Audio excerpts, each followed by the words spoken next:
वज़ीर आज़म शहबाज शरीफ दोस्त ममालिक के दौरे के अगले मरहले में ईरान से आज़रबाईजान पहुँच गए। आज़रबाईजान के वज़ीर ख़ारजा ने इस्तकबाल किया। इससे पहले तेहरान में ईरानी सदर से मुलाकात में वज़ीर आज़म का पुरान न्यूक्लियर प्रोग्राम के लिए ईरान की हिमायत का ऐलान। ईरान के supreme leader Ayatollah Ali Khamenei से मुलाकात में भारतीय जाहिलियत के खिलाफ पाकिस्तान की हिमायत करने पर ईरान की क़यादत का शुक्रिया अदा किया।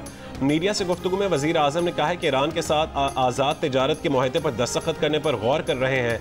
वज़ीर आज़म तुर्की से ईरान पहुंचे थे और आज़रबाईजान के बाद ताजिकिस्तान जाएंगे। नायब वज़ीर आज़म और वज़ीर ख़ारजा इसहाक़ डार, फील्ड मार्शल सैयद आसिम मुनीर, वफाकी वज़ीर दाखिला मोहसिन नकवी और वफाकी वज़ीर इत्तलात अताउल्लाह तारड़ भी वज़ीर आज़म के हमराह हैं।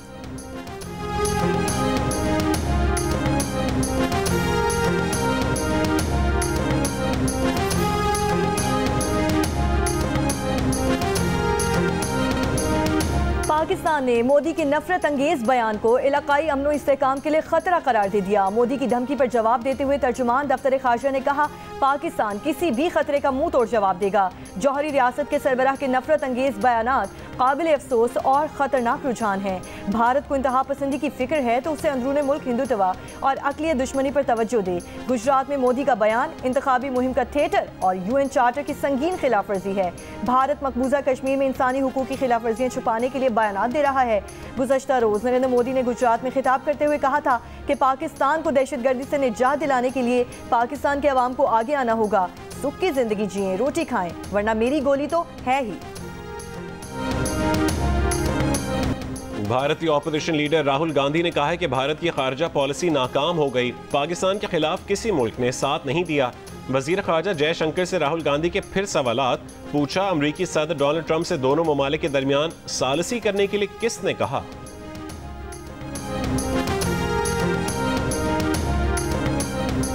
आप बताएं वो क्या चीज़ छोड़े तो आप उसको रिहा करेंगे।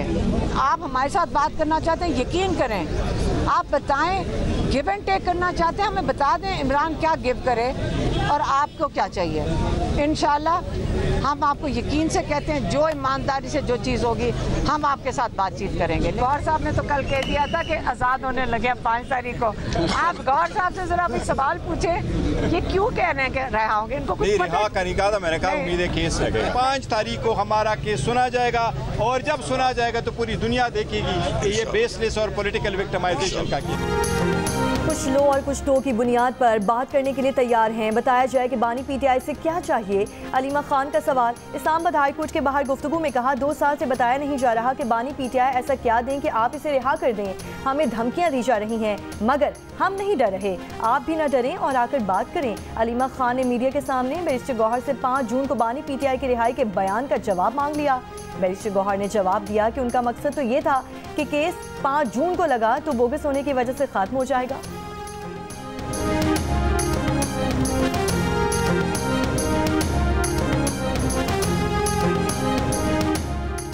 Chairman people's party Bilawal Bhutto Zardari की पेशावर में पीपल्स पार्टी की करप्शन के खिलाफ रैली पर खैबर पख्तूनख्वा पुलिस के तशद्दुद की मुजम्मत। पार्टी के सूबाई सदर अली बाचा से गुफ्तगू में बिलावल भुट्टो जरदारी ने कहा कि KP हुकूमत ने पीपल्स पार्टी के पुराने एहतजाज से घबराकर कारकुनों पर शेलिंग की।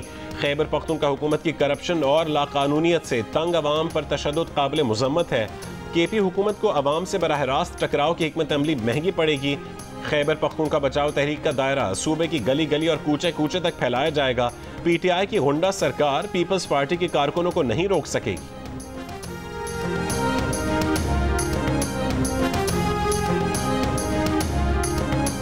पेशावर में बानी PTI की रिहाई के लिए कायम कैंप को आग लगाने का मुकदमा दर्ज। मुकदमे में कहा गया कि पीपल्स पार्टी के सूबाई सदर मोहम्मद अली बादशाह और जनरल सेक्रेटरी की इमा पर PTI के कैंप को आग लगाई गई।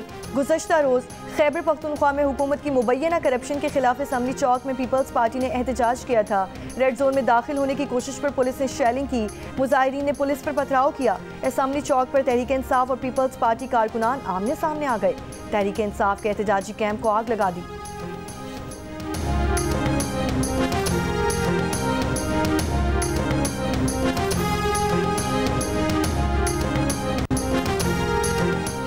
क्या PTI ने आपको अपना वकील किया है कि उनका केस लड़े?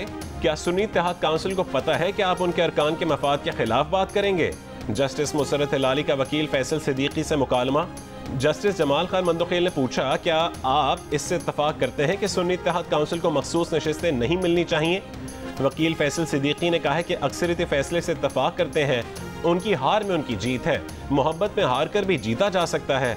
जस्टिस जमाल मंदोखेल ने मुस्कुराते हुए जवाब दिया, मोहब्बत में हार कर जीतने का तजर्बा तो आपका हो सकता है। मजीद समाअत 29 मई तक मुलतवी।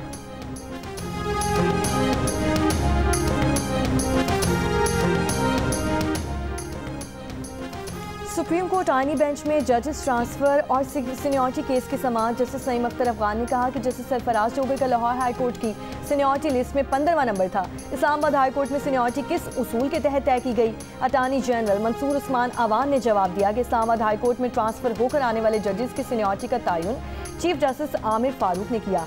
जस्टिस आमिर फारूक सीनियरिटी का तयन करने में आज़ाद थे। ट्रांसफर होकर आने वाले जज की तकर्रुरी नई नहीं, सीनियरिटी तकर्रुरी के दिन शुरू होगी, नए हलफ की भी जरूरत नहीं। जिस पर जस्टिस शकील अहमद ने कहा कि आला अदालतों में जजेस की मुस्तकिल तकर्रुरी तो जुडिशल कमीशन करता है। मुस्तकिल बुनियाद पर जजेस का तबादला करके जुडिशल कमीशन के इख्तियार को कैसे गैर मौसर किया जा सकता है? अटॉर्नी जनरल ने कहा कि तबादला शुदा जजेस की मुद्दत का वक्त मुकर्रर करना आइन में नए अल्फाज इस्तेमाल करने जैसा है। अटॉर्नी जनरल के दलाइल मुकम्मल होने के बाद केस की मजीद समाअत 29 मई तक मुलतवी कर दी गई।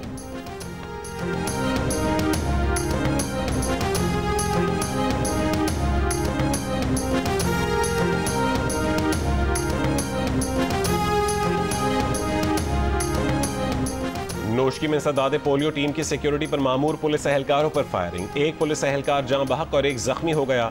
जिले में सदादे पोलियो मुहिम आर्जी तौर पर रोक दी गई। वजीर आजम की सदादे पोलियो मुहिम टीम पर फायरिंग की मजम्मत, कहा कि पोलियो टीम पर हमला नाकाबिले बर्दाश्त है, शरपसंद अनासर से सख्ती से निपटा जाएगा। तर्जुमान बलूचिस्तान हुकूमत शाहिद रिंद ने कहा है कि हमला कौमी मुहिम सबोताज करने और खौफ व हिरास फैलाने की साजिश है। तकरीबकारों के खिलाफ कार्रवाई में मजीद तेजी लाई जाएगी।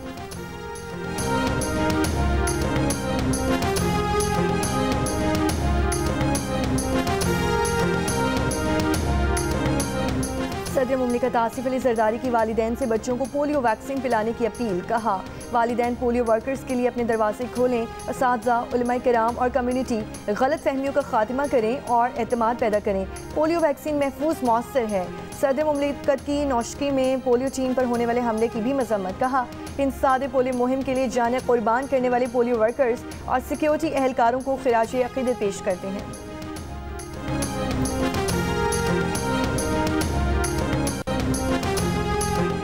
सदर मुमलिकत आसिफ अली जरदारी ने जनरल अशफाक परवेज़ कियानी की रजामंदी हासिल करने के बाद जनरल परवेज़ मुशर्रफ को मुस्ताफ़ी होने पर मजबूर किया। आसिफ अली जरदारी ने जनरल रिटायर्ड महमूद अली दुरानी के जरिए परवेज़ मुशर्रफ को पैगाम पहुँचाया कि वो मुस्ताफ़ी हो जाएं या मवाक़से का सामना करें। चंद हफ्तों बाद मुशर्रफ मुस्ताफ़ी हो गए। साबिक सदारती तर्जुमान फरहतुल्लाह बाबर की किताब द जरदारी प्रेसिडेंसी में इंकशाफ। किताब में इंकशाफ किया गया कि नून लीग और पीपल्स पार्टी इत्तेहाद के दौरान नवाज शरीफ सदर बनने के ख्वाहिशमंद थे। एक गैर रस्मी गुफ्तगू नवाज शरीफ ने आसिफ अली जरदारी से कहा है कि नून लीग समझती है कि उन्हें सदर बनना चाहिए। आसिफ अली जरदारी ने जवाब दिया कि उनकी पार्टी भी समझती है कि उन्हें सदर बनना चाहिए। उसके बाद ये बहस वहीं ख़त्म हो गई।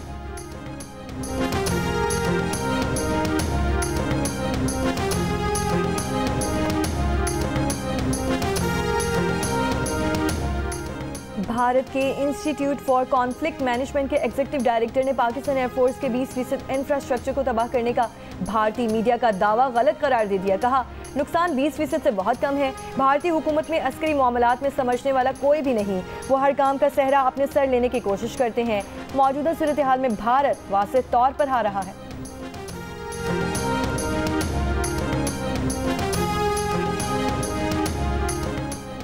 चेयरमैन इस्लामी नजरियाती काउंसिल डॉक्टर रागिब हुसैन नईमी की ज़ेर सदारत इस्लामी नजरियाती काउंसिल का इजलास। कम उम्री की शादी समेत दीगर एजेंडा आइटम्स ज़ेर गौर आएंगे। थैलेसीमिया के लिए लाजमी स्क्रीनिंग बिल 2025 एजेंडे का हिस्सा। इस्लामी नजरियाती काउंसिल की हुकूमत और पाक अफवाज को मार्का हक की फतह पर मुबारकबाद। चेयरमैन इस्लामी नजरियाती काउंसिल डॉक्टर रागिब हुसैन नईमी ने कहा है कि पाक अफवाज ने बेहतरीन हिकमत अमली से दुश्मन के वार का जवाब दिया।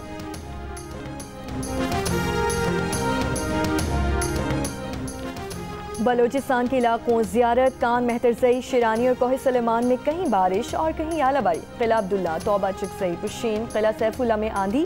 कई इलाकों में सोलर पैनल्स और ज़रई फार्म को बड़े पैमाने पर नुकसानात। महकमे मौसमियात के आज शाम से 31 मई के दौरान इस्लामाबाद, लाहौर, फैसलाबाद, मुल्तान, डेरा गाजी खान समेत पंजाब के मुतादिद अजला में आंधी और गरज चमक के साथ बारिश की पेशगोई।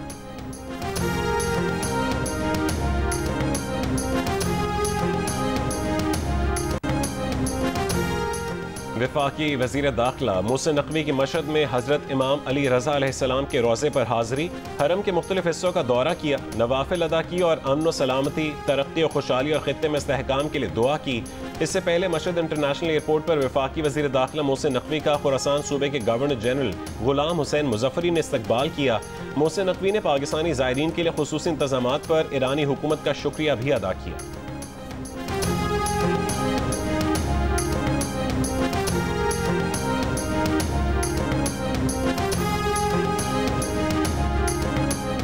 वज़ीर आला पंजाब मरीम नवाज की ज़ेर सदारत इजलास। ट्रैफिक कवानीन की खिलाफ वर्जी पर जुर्माना 10 गुना तक बढ़ाने का फैसला। कम उम्र बच्चों की ड्राइविंग पर वालिद जिम्मेदार होगा, मुकदमा भी दर्ज होगा। वन व्हीलिंग या खतरनाक ड्राइविंग पर भी मुकदमा दर्ज होगा। इजलास में ड्राइविंग के दौरान मोबाइल के इस्तेमाल पर भारी जुर्माना आयद करने पर इत्तफाक किया गया है। इजलास से खिताब करते हुए मरीम नवाज का कहना था कि ट्रैफिक के निज़ाम में बेहतरी नजर आ रही है, ठोस और पायदार इक़दाम करना होंगे। मरीम नवाज ने लाहौर के इलाके शाहपुर कांचरा में मॉडल कैटल मार्केट का भी इफ्तिताह कर दिया।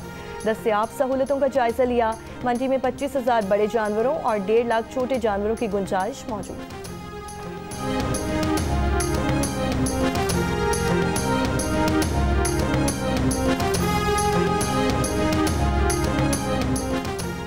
वज़ीर आला सिंध मुराद अली शाह की FPCCI और HEC के ज़ेर एहतमाम सिंध इनोवेटिव स्टार्टअप्स नुमाइश में शिरकत, नए आइडियाज़ और मसनूआत के स्टॉल्स का दौरा किया। वज़ीर आला सिंध ने कहा है कि पहले सिर्फ बातें थीं, अब स्टार्टअप्स मंसूबों के लिए सनत की मदद आ गई है। तलबा की प्रोडक्ट्स में थोड़ा भी पोटेंशियल हो तो सनतकार ताउन करें।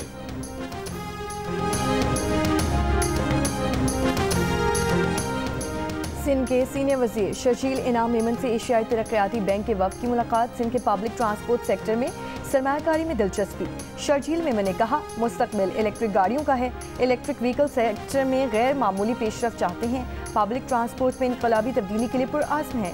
सिंध के अवाम को जदीद, सस्ती और माहौल दोस्त सफरी सहूलियात दे रहे हैं।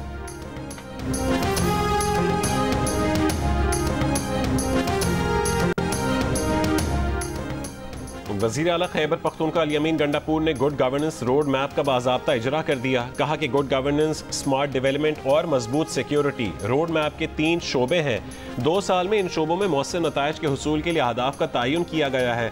सिक्योरिटी मजबूत बनाने के लिए प्रोविंशनल एक्शन प्लान पर अमल दरामद किया जाएगा। 250 बुनियादी मराकिज़ सेहत और देही मराकिज़ सेहत को अपग्रेड किया जाएगा।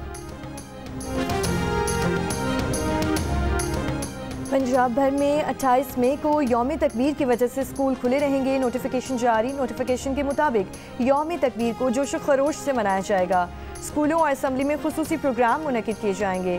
कौमी तराना और दुआ के साथ पाक फौज को खिराज तहसीन पेश किया जाएगा।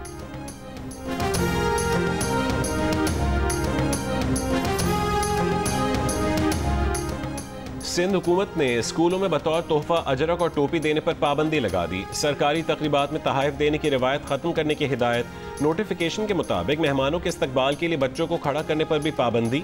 बच्चों का इस्तकबाल की तकरीबात के लिए इस्तेमाल गैर मुनासिब करार। अहकामात की खिलाफ वर्जी पर सख्त कार्रवाई की जाएगी।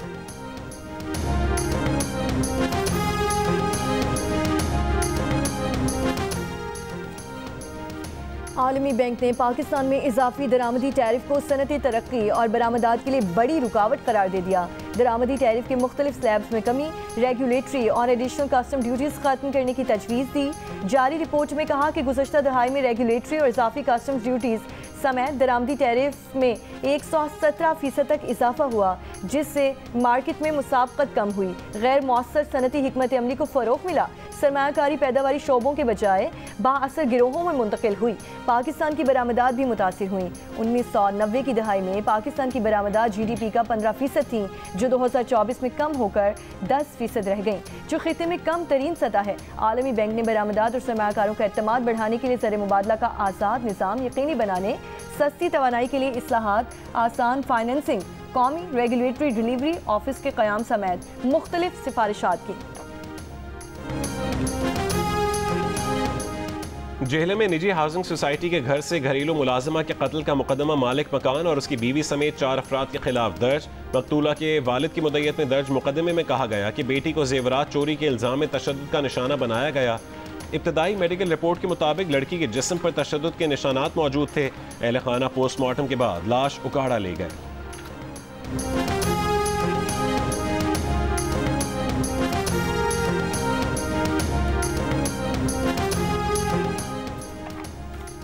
कराची के इलाके कोरंगी अवामी कॉलोनी में डकैती मज़ाहमत के दौरान शहरी और मुलजिमान के दरमियान फायरिंग का तबादला। फायरिंग के सदमे आने वाली बच्ची हॉस्पिटल मुंतकिली के दौरान दम तोड़ गई। वाक़े के खिलाफ बच्ची आरिफा के वर्सा और अहले इलाका का कोरंगी 2.5 नंबर पर एहतजाज।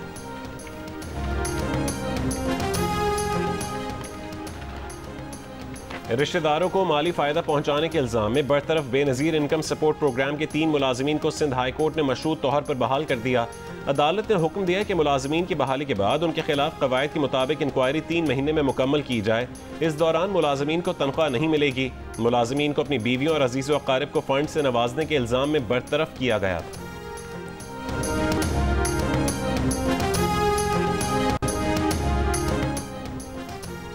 $18 करोड़ से ज़ायद सारिफिन के पासवर्ड हसास मालूमात चोरी होने का इंकशाफ। आलमी डेटा लीक में गूगल, फेसबुक, एप्पल समेत बड़ी कंपनीज के सारिफिन मुतासिर। इंस्टाग्राम, स्नैपचैट समेत हुकूमती पोर्टल्स की मालूमात भी चोरी की गई हैं। इन्फोस्टीलर मेलवेयर से सारिफिन के अकाउंट्स की मालूमात चोरी की गई। National computer emergency response team ने एडवाइजरी जारी कर दी। पाकिस्तानी सारिफिन को फौरी तौर पर अपने अकाउंट्स के पासवर्ड तब्दील करने की हिदायत। एडवाइजरी के मुताबिक डेटा लीक से शनाख्त चोरी, अकाउंट हैकिंग और रैंसम वेयर हमलों का खतरा है। सरकारी इदारों और मालियाती अकाउंट्स पर मुतासिर होने का खदशा है। सारिफिन अपने अकाउंट्स के 2 फैक्टर ऑथेंटिकेशन अमल को फाल करें। पाकिस्तानी सारिफिन को पासवर्ड मैनेजर का इस्तेमाल करने का मशवरा। पासवर्ड कभी ईमेल या गैर महफूज फाइल में ना रखें। सारिफिन एंटी वायरस और सिक्योरिटी सॉफ्टवेयर को अपडेट रखें। सारिफिन गैर मामूली लॉगिन की सरगर्मियों पर नजर रखें।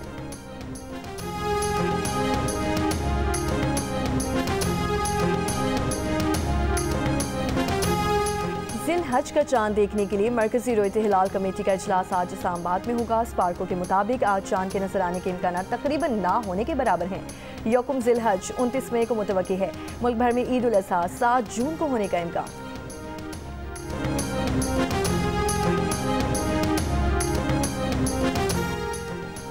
सऊदी अरब में जिलहज का चांद देखने के लिए इजलास आज होगा। सऊदी माहिर फल्कियात के मुताबिक आज चांद नजर आने का इम्कान है। आज चांद नजर आने की सूरत में यौम अरफा 5 जून को, जबकि सऊदी अरब में ईद उल अज़हा 6 जून को होगी। मुत्तहिदा अरब अमारात के फल्कियाती मरकज़ का भी कहना है कि जिलहज का चांद आज नजर आने का इम्कान है। मुत्तहिदा अरब अमारात में ईद उल अज़हा 6 जून को हो सकती है। अबू धाबी में चांद दूरबीन के जरिए देखा जा सकेगा। ओमान और फ़लस्तीन के शहर अल कुद्स और काहिरा में चांद आंख से देखना मुमकिन होगा। ईद उल अज़हा के लिए जानवरों की खरीदारी जारी। इस्लामाबाद की मवेशी मंडी में बंटी और बबलू की धूम। घी और पेड़े खाने वाले बैल भी निराले। हैदराबाद की कैटल फार्म्स में भी रश। बदीन में खूबसूरत बकरे कम कीमत में ले जाने के लिए भाव ताव। बांग्लादेश की सुप्रीम कोर्ट ने जमात इस्लामी के रहनुमा अजहरुल इस्लाम की सज़ाए मौत कलअदम करार देकर रिहाई का हुक्म दे दिया। खबर एजेंसी के मुताबिक अदालत ने अजहरुल इस्लाम को इंसानियत के खिलाफ जुर्म से बरी करार दे दिया। अजहरुल इस्लाम 2012 से कैद में थे। इन्हें गुज़श्ता साल सज़ाए मौत सुनाई गई थी।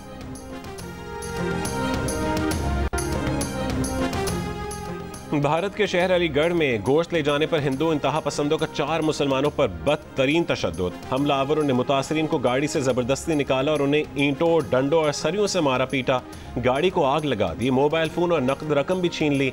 3 अफराद को शदीद ज़ख्मी हालत में अस्पताल मुंतकिल किया गया। मौके पर मौजूद पुलिस भी खामोश तमाशाई बनी रही। मुतासरीन का कहना है कि भैंस का गोश्त ले जाना भारतीय कानून की खिलाफ वर्जी नहीं है।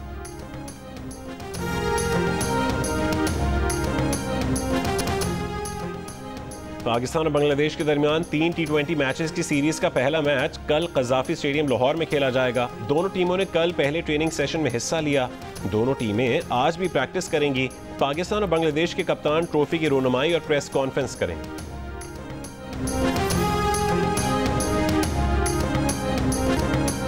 और पाकिस्तान फिल्म इंडस्ट्री के सुनहरे दौर की मकबूल अदाकारा रानी आज भी मद्दाहों को याद, चाहने वाले उनकी बरसी नहीं भूले।